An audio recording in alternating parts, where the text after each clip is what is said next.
So the first up is Marcia Howard. Marcia took my Get Lit workshop last winter, and she told me that she was a mom to a toddler and was finally returning back to life. So when I found out I was pregnant, we did a lot of baby talking. And when I put this reading together, I kind of insisted that she had to read. So, because her writing is really, really good. So, her bio, Marcia is a writer and video producer currently residing in Brooklyn with a tiny dude and her husband. She spends most of her time trying not to be one of those cliched moms who talk about wine o'clock all the time and mostly fails. Please help me welcome Marcia to the stage. Hello. Okay, so I have two pieces. They're fairly short, so this will be very quick. The doctors. It always begins the same way. During the first episode of the first season, we're introduced to the characters, their personalities, their motivations. In this case, they're doctors, or almost doctors, at a fictitious Seattle hospital. They're all thin and good-looking and mostly white. They've all had to overcome extraordinary odds to be there. There is the never quite good enough daughter of a famous doctor, the model who put herself through med school by posing for lingerie ads, the rude overachiever, the rude underachiever, and the middle-of-the-roader who tries but never quite succeeds. They're not real, of course. They're not even attempting reality. In this world, each episode will bring on a bigger and bigger medical emergency. The boy impaled on a tree, a woman who broke her hips during sex, the rare skin disease, malignant hypothermia, Kawasaki disease, Moya-Moya syndrome, the tumors, the many, many, many tumors, almost always inoperable, but somehow these young and sexy doctors always find a way. They're miracle workers. I watch them all day when the baby is napping, when the baby is nursing, when the baby is awake and cooing sweetly at me. The doctors are always in the background, sometimes in a passionate embrace, often saving lives and occasionally dying. And they become not quite an obsession, but something I can't look away from. I describe them in minute detail. They're my new friends, my coworkers, and most days, my only adult contact.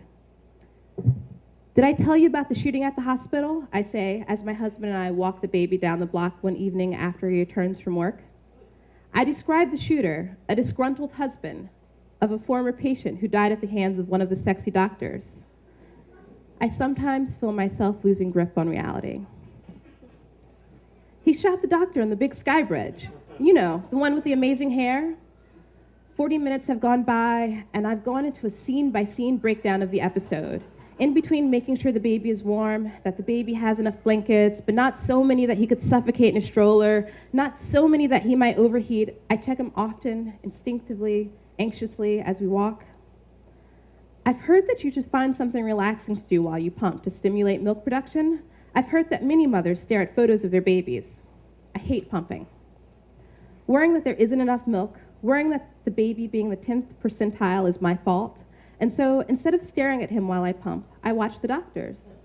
The blonde one who modeled lingerie, hallucinating her dead lover because, of course, she has, wait for it, a giant inoperable tumor. I've taken to sleeping with the doctors. Since the night after my cat sounded like a burglar, which is funny when you say it, because, you know, cat burglar, but not so funny when it happened. And I screamed and woke the baby and my husband, and afterwards, while lying in the dark, heart beating fast, I watched.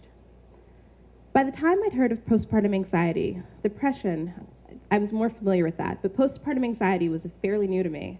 And by the time I'd even thought to reach out to a therapist, it was she who told me, too late, to diagnose as postpartum, almost exactly 12 months since the birth of my son and 11 seasons, measured out in hours later. The doctors may not have saved my life, but they carried me through that first season of parenthood. I don't watch anymore. The storyline with the rude underachiever, now pediatric superstar, really bums me out.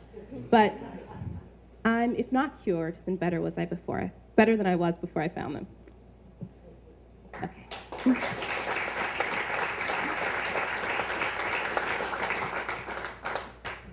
Cigarettes and boyfriends. We're sitting in the backyard of Doris on Franklin Avenue, Jennifer and I, an old friend, well, oldish friend, who does not now and might not ever want kids. It's a warm night, the first one like it, so we've opted to sit outside, our arms bare, helmed on each side by Brooklyners that have the exact same bright idea as us.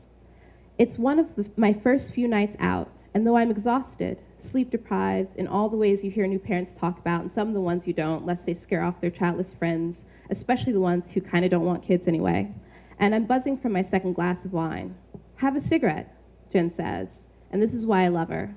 Because she never asks, did you quit smoking? She just assumes, because I've always smoked, as long as I've known her, because I've always said yes, that I will this time, that I am the self that I was before I made another human, and so I say yes.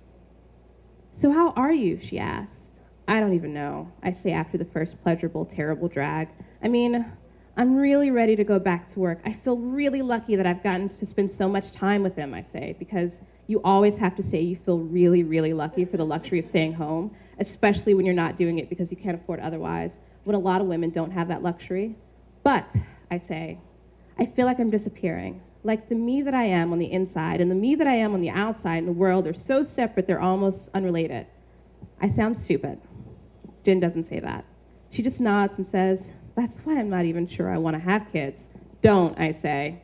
Just don't ever have kids. You can borrow mine. He's the best. Sounds like it, she says. And we both laugh. John hit me up last week, she says. Jen typically assumes I remember all the guys she's dated. There haven't been that many, but they're all interchangeable and a blur to me now. I pretend to remember. First time since Max Fish. God, can you believe it's closed? He hits me up on Facebook like, what's up? Just completely out of the blue. I laugh because though I don't remember John, I remember the idea of John's. And, there suddenly and then not. My new guy, he's 2, more permanent than all the Johns so far. Not nearly as fun to dish about over cocktails, but the best and the strangest thing that's ever happened to me. And of course, there really are 2 me's now. There's the me before and the me after, and they're the same, but they're also separate, that they're almost unrelated.